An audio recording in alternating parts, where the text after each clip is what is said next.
지하철 7호선의 여자. 왜 계속 나를 따라오는 거죠? 6개월째예요. 더 이상 못 참겠어요. 경찰에 신고할 거예요. 매일 아침 7시 30분. 지하철 7호선을 탑니다. 정확히 세 번째 칸, 왼쪽에서 네 번째 좌석. 그리고 그 맞은편에는 항상 그 여자가 앉아 있습니다. 처음 본 건 6개월 전. 그녀는 항상 같은 시간, 같은 자리, 같은 회색 코트를 입고 있습니다. 우리는 한 번도 말을 섞은 적이 없지만 매일 마주 앉아 출근합니다. 그녀를 보면 묘하게 마음이 편안해집니다. 왜일까요? 오늘 아침도 평소처럼 지하철에 올랐습니다. 그녀가 거기 앉아 있습니다. 하지만 오늘은 뭔가 다릅니다. 그녀가 나를 똑바로 쳐다보고 있습니다. 6개월 동안 단 한 번도 눈을 마주친 적이 없었는데 그녀의 입술이 움직입니다. 왜 계속 저를 따라오세요? 나는 당황해서 고개를 저었습니다. 무슨 말씀이세요? 저는 그냥 출근하는 거예요. 6개월이에요. 매일같이 누군가 나를 따라다닌다면 무섭지 않겠어요? 우연이라면 이게 얼마나 이상한 일인지. 주변 승객들이 우리를 쳐다봅니다. 6개월이라니요. 저는 그냥 앉아 있었을 뿐인데. 그녀가 자리에서 일어섭니다. 더 이상 못 참겠어요. 경찰에 신고할 거예요. 그녀가 다음 역에서 내렸습니다. 나는 멍하니 앉아 있었습니다. 대체 무슨 일이야? 그날 저녁 뉴스를 보다가 심장이 멎는 줄 알았습니다. 20대 여성 지하철역 인근에서 실종 3개월 만에 시신 발견. 화면에 나온 사진은 바로 그녀였습니다. 아니 정확히는 그녀와 똑같이 생긴 여자였습니다. 기사 내용에는 피해자 이름 한지우 28세, 실종 신고 6개월 전, 발견 시점 어제, 사망 추정 시기 3개월 전. 혼란스럽습니다. 3개월 전에 죽었다고? 그럼 내가 오늘 본 여자는 누구지? 아니면 저 뉴스 속 여자가 다른 사람인 걸까? 떨리는 마음으로 아침 지하철에 올랐습니다. 그녀는 여전히 거기 있었습니다. 평소처럼 회색 코트를 입고 창밖을 바라보며 어제 일은 뭐였을까요? 꿈? 아니면 뉴스가 잘못된 걸까요? 나는 안도의 한숨을 쉬었습니다. 그런데 이상합니다. 주변 사람들이 그녀가 앉은 자리를 비어있는 것처럼 대합니다. 한 승객이 그 자리에 앉으려다가 가방을 내려놓았습니다. 그녀의 다리 위에. 그녀는 아무렇지도 않게 계속 창밖을 봅니다. 나는 소리쳤습니다. 거기 사람 앉아 있잖아요. 안 보여요? 진짜로. 주변 사람들이 나를 쳐다봅니다. 어디요? 그들의 눈에는 그녀가 보이지 않는 것 같습니다. 나는 경찰서를 찾아갔습니다. 실종된 한지우 씨에 대해 알려주실 게 있다고요? 담당 형사가 나를 신문실로 안내했습니다. 나는 모든 것을 털어놨습니다. 6개월 동안 지하철에서 매일 봤다고. 그리고 바로 오늘도 봤다고.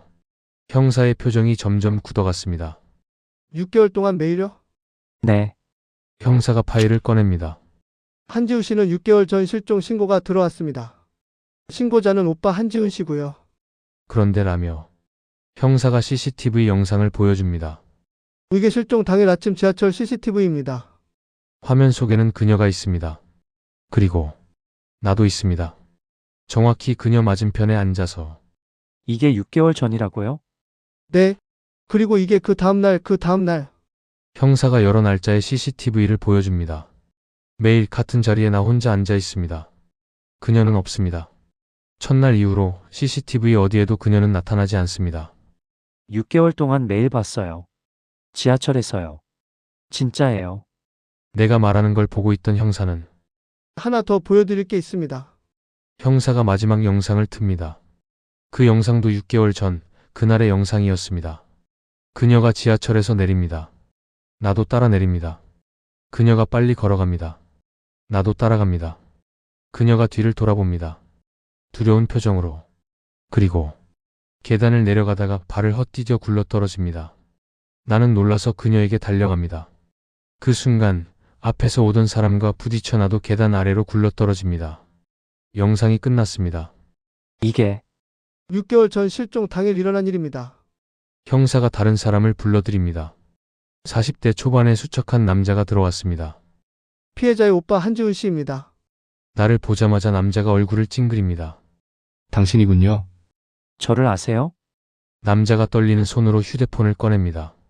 제 동생이 마지막으로 보낸 메시지입니다. 화면을 보여줍니다. 오빠 이상한 남자가 매일 나를 따라다녀. 지하철에서도 계속 맞은편에만 앉아. 무서워. 출근길을 바꿨는데도 또 나타났어. 어떻게 내 시간을 알았을까? 마지막 메시지. 오늘 경찰서 갈게. 더 이상 못 참겠어. 그리고 못 참겠다고 했던 바로 그날 내 동생이 사라졌습니다. 저는 그냥 제 동생은 당신 때문에 매일 두려움에 떨었습니다. 몇 날 며칠을 매일 따라다녔다고요. 그게 그냥입니까? 나는 할 말이 없었습니다. 경찰서를 나와 집으로 돌아오는 길. 갑자기 기억이 떠올랐습니다. 10년 전. 나에게는 약혼녀가 있었습니다. 우리는 행복했습니다. 하지만 결혼식 3개월 전, 그녀가 교통사고로 갑자기 세상을 떠났습니다. 나는 그 충격에서 회복하지 못했습니다. 그리고 6개월 전, 지하철에서 우연히 본 한 여자.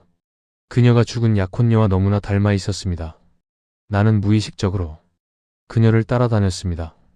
같은 시간에 출근하기 시작했습니다. 그녀가 출근 시간을 바꾸자 나도 모르게 시간을 바꿨습니다. 매일 그녀 맞은편에 앉아서 죽은 약혼녀를 보고 있었던 겁니다. 하지만 그녀는 내 약혼녀가 아니었습니다. 그저 두려움에 떨던 타인이었습니다. 다음날 형사에게서 전화가 왔습니다. 부검 결과가 나왔습니다. 경찰서로 한 번 더 나오셔야겠습니다. 경찰서로 갔습니다. 형사가 심각한 표정으로 서류를 내밉니다. 사망 원인은 추락에 의한 두부 손상입니다. 그날 계단에서 네, 하지만 형사가 다른 서류를 보여줍니다. 사망 시점이 이상합니다. 추락 직후가 아닙니다. 무슨 뜻이죠? 한지우 씨는 계단에서 떨어진 후 의식을 잃었지만 즉사하지는 않았습니다. 중상을 입고 어딘가로 옮겨진 흔적이 있습니다. 누가 옮겼는데요? 형사가 나를 똑바로 쳐다봅니다. 그날 당신도 계단에서 굴러떨어졌습니다. 기억하십니까? 나는 고개를 저었습니다. 기억이 없습니다. 당신은 그날 이후 3일 동안 행방이 묘연했습니다. 회사도 무단 결근, 핸드폰도 꺼져 있었죠. 저는 집에 있었을 텐데요. 댁 근처의 CCTV를 확인했습니다. 당신은 3일 동안 집에 들어가지 않았습니다. 평소처럼 출퇴근했던 것 같은데. 경찰서에서 나오는 순간 머리가 깨질 듯이 아팠습니다. 3일 동안 나는 어디에 있었던 걸까? 길가 전광판이 흔들려 보이고 사람들의 얼굴이 일그러진 것처럼 보였습니다. 집에 돌아와 불을 켜자마자 현관에 놓인 신발 한 켤레가 눈에 들어왔습니다. 보지 못한 신발. 여성용. 낯선 하지만 어디선가 본 듯한 회색빛 타일. 눈앞이 갑자기 아득해졌습니다. 이건 누구 신발이지? 나는 신발을 들어 올렸습니다. 그리고 순간 온몸에 소름이 돋았습니다. 바닥에 묻은 먼지, 계단에서 굴러떨어진 흔적처럼 긁힌 자국, 그리고 미세한 핏자국. 그 순간 또다시 두통이 밀려왔고 귓속에서 누군가 속삭이는 소리가 들렸습니다. 왜 계속 따라오셨어요? 나는 두 손으로 머리를 감싸 쥐었습니다. 그만. 그런데 그때 현관 복도 끝, 거실로 이어지는 어둠 속에서 누군가의 그림자가 스르륵 지나갔습니다. 나는 얼어붙었습니다. 누구죠? 대답은 없었습니다. 하지만 방 안 어딘가에 누군가가 있다고 확실하게 느껴졌습니다. 다음 날 아침 나는 회사를 찾아갔습니다. 그 3일 동안 출근하지 않은 것에 대해 누군가 말을 걸어오지 않을까 생각했습니다. 그러나 누구시죠? 리셉션 직원이 나를 보며 물었습니다. 저 여기서 7년째 일하고 있는데요. 직원은 당황한 얼굴로 컴퓨터를 확인했습니다. 죄송하지만 이름이 없습니다. 계약 기록도 없고요. 나는 멍해졌습니다. 무슨 소리입니까? 저는 매일 출근했어요, 분명히. 직원은 곤란하다는 듯 미소를 지었습니다. 손님, 저희 회사는 사무직 20명밖에 없어요. 얼굴 정도는 다 압니다. 그 말과 함께 뒤쪽 사무실 복도에서 사람들이 지나갔습니다. 그들에게 손을 흔들었지만 아무도 나를 보지 않았습니다. 마치 내가 원래부터 없던 사람인 것처럼. 나는 난감함을 넘어서 공포를 느꼈습니다. 대체 뭐가 사라지고 있는 거지? 그날 저녁 형사에게서 전화가 왔습니다. 목소리가 무거웠습니다. 지금 바로 오실 수 있겠습니까? 중요한 것을 발견했습니다. 경찰서로 가자 형사가 나를 회의실로 데려갔습니다. 테이블 위에는 2개의 물건이 놓여 있었습니다. 2가지 다 한눈에 알아볼 수 있었습니다. 내 휴대폰과 회색의 여자 코트였습니다. 형사는 말했습니다. 3일 동안 당신이 들고 다닌 물건입니다. 나는 코트를 만져보았습니다. 촉감이 낯설지 않았습니다. 아니, 너무 잘 알고 있었습니다. 그녀가 매일 입던 그 회색 코트. 하지만 이 코트는 이미 오래전에 낡았고 군데군데 찢어져 있었습니다. 마치 오랫동안 버려져 있던 것처럼. 이걸 제가 가지고 있었다고요? 형사는 내 휴대폰을 보여주며 말을 이었습니다. 그리고 이것은 당신이 3일 동안 남긴 영상입니다. 나는 움찔했습니다. 제가 영상을 남겼다고요? 형사는 고개를 끄덕였습니다. 마음을 단단히 하고 보시죠. 영상이 당신이 감당하기 어려울 수도 있습니다. 심장이 쿵 내려앉았습니다. 영상을 틀자 화면 속에는 내가 있었습니다. 어두운 방, 흔들리는 카메라. 나는 헐떡이며 카메라를 잡고 있었습니다. 난 기억이 안 나. 그녀가 나를 따라오는 게 아니라 내가. 뒤로 갈수록 목소리는 점점 떨렸고 얼굴은 공포로 일그러져 갔습니다. 그리고 영상 속 나는 무언가를 바라보며 소리쳤습니다. 그만 쳐다봐. 제발 그만 따라와. 카메라가 돌아가며 방을 찍었습니다. 방구석. 어둠 속. 회색 코트를 입은 그녀가 서 있었습니다. 움직이지 않는 생기가 없는 얼굴. 그런데 이상했습니다. 그녀의 얼굴은 한지우의 얼굴이 아니라 10년 전 죽은 내 약혼녀의 얼굴이었습니다. 영상 속 나는 울부짖었습니다. 미안해. 정말 미안해. 나 때문에. 그리고 화면이 요동치다가 꺼졌습니다. 나는 전율하며 형사를 바라보았습니다. 저는 저런 적이 없어요. 전혀 기억이. 형사는 천천히 말했습니다. 정확히 그 3일 동안 당신은 혼자 있지 않았습니다. 하지만 누구랑 있었는지는 아직 모릅니다. 그때 또 다른 형사가 들어와 작게 말을 했습니다. 팀장님, 한지우 씨에 관한 제보 영상이 들어왔습니다. 형사는 고개를 끄덕이고 나에게 말했습니다. 이건 당신도 확인해야 합니다. 그는 화면을 보여줬습니다. 그 마지막 날, 마지막 시간대의 영상 메시지. 흐릿한 계단 CCTV와 다른 각도에서 찍힌 영상. 카메라가 지하철 계단에서 몸을 가누지 못하는 한지우를 비추고 있었다. 젊은 남자가 그녀 앞에서 무릎을 꿇은 채 떨리는 목소리로 말했다. 제발 저 좀 보세요. 저 아시잖아요. 왜 자꾸 도망가세요? 목소리는 내 목소리였다. 그리고 그녀가 겨우 얼굴을 들었다. 눈에는 극도의 공포. 나 당신 몰라요. 제발. 그만하세요. 영상이 흔들리며 끝났다. 나는 숨이 멎는 줄 알았다. 형사는 조용히 물었습니다. 당신에게 묻겠습니다. 당신은 그녀를 사랑했던 겁니까? 아니면 당신의 과거를 그녀에게 씌운 겁니까? 나는 입을 열었지만 아무 말도 나오지 않았다. 형사는 마지막으로 말했다. 한지우 씨는 당신 때문에 죽은 것이 아닙니다. 그러나 당신으로 인해 그날 그렇게 달아났던 건 사실입니다. 나는 몸을 부르르 떨며 고개를 숙였습니다. 저는 죄인인가요? 형사는 짧게 답했다. 당신은 가해자도 피해자도 아닙니다. 다만 현실을 잃어버린 사람이었을 뿐입니다. 하지만 그 말이 위로가 되진 않았다. 집으로 돌아온 그 밤. 불을 끄고 방에 앉아 있는데 거실 끝에서 발소리가 들렸다. 접어. 나는 숨을 삼켰다. 느리지만 확실한 발걸음. 그리고 어둠 속에서 두 개의 그림자가 나타났다. 하나는 회색 코트를 입은 한지우.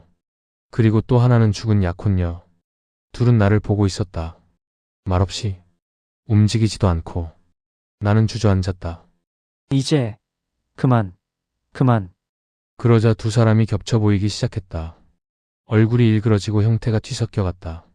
마치 내 기억 속의 사랑과 죄책감이 뒤엉켜 새로운 환각을 만들어내는 듯했다. 그리고 그들은 동시에 입을 열었다. 왜 계속 나를 따라왔어? 나는 비명을 질렀다. 눈을 뜨자마자 눈앞이 하얗게 번졌다.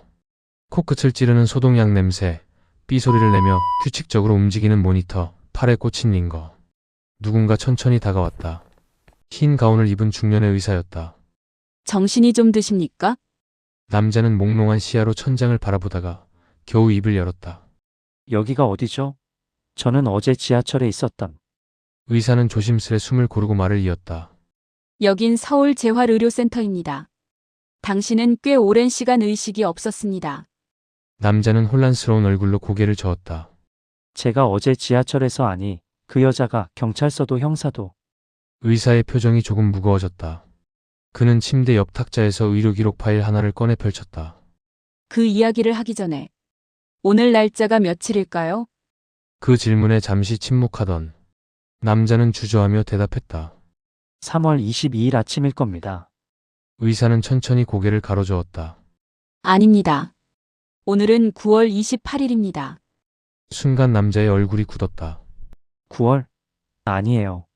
저는 3월 22일 아침에 출근했는데 의사는 그 순간을 기다렸다는 듯 파일 안에 사진 한 장을 꺼냈다. 지하철역 계단 CCTV 캡처였다. 화면에는 회색 코트를 입은 20대 여성, 그녀를 뒤따라 내려가는 남자, 그리고 둘이 동시에 뒤엉키며 계단 아래로 굴러떨어지는 충격적인 장면이 담겨 있었다. 이게 실종 당일입니다. 의사는 기록을 넘기며 설명했다. 당신과 그 여성은 함께 추락하면서 모두 큰 부상을 입었습니다. 당신은 두개골 골절 및 뇌좌상, 그 여성은 뇌출혈과 복합골절이 있었습니다. 남자는 숨을 멈춘 듯 화면을 바라보았다. 그리고 두 분이 다 같은 날 병원으로 이송됐습니다. 하지만 의사는 조심스레 말을 이어갔다. 당신은 3개월 동안 의식불명이었고 그 여자분은 의식을 한 번도 회복하지 못한 채 사망했습니다. 3개월째 되던 날이었습니다. 병실에 정적이 흘렀다. 남자의 손이 미세하게 떨렸다. 그러면 지하철에서 매일 본 그녀는 의사는 남자의 눈을 똑바로 바라보며 말했다. 모두 당신의 뇌가 만든 환각입니다. 남자의 입술이 파르르 떨렸다. 경찰서도 형사도 그녀의 오빠도 뉴스도 지하철의 사람들도 의사는 단호하게 고개를 끄덕였다. 네. 전부 당신의 기억, 죄책감, 상실감이 뒤섞인 해리성 환각 에피소드입니다.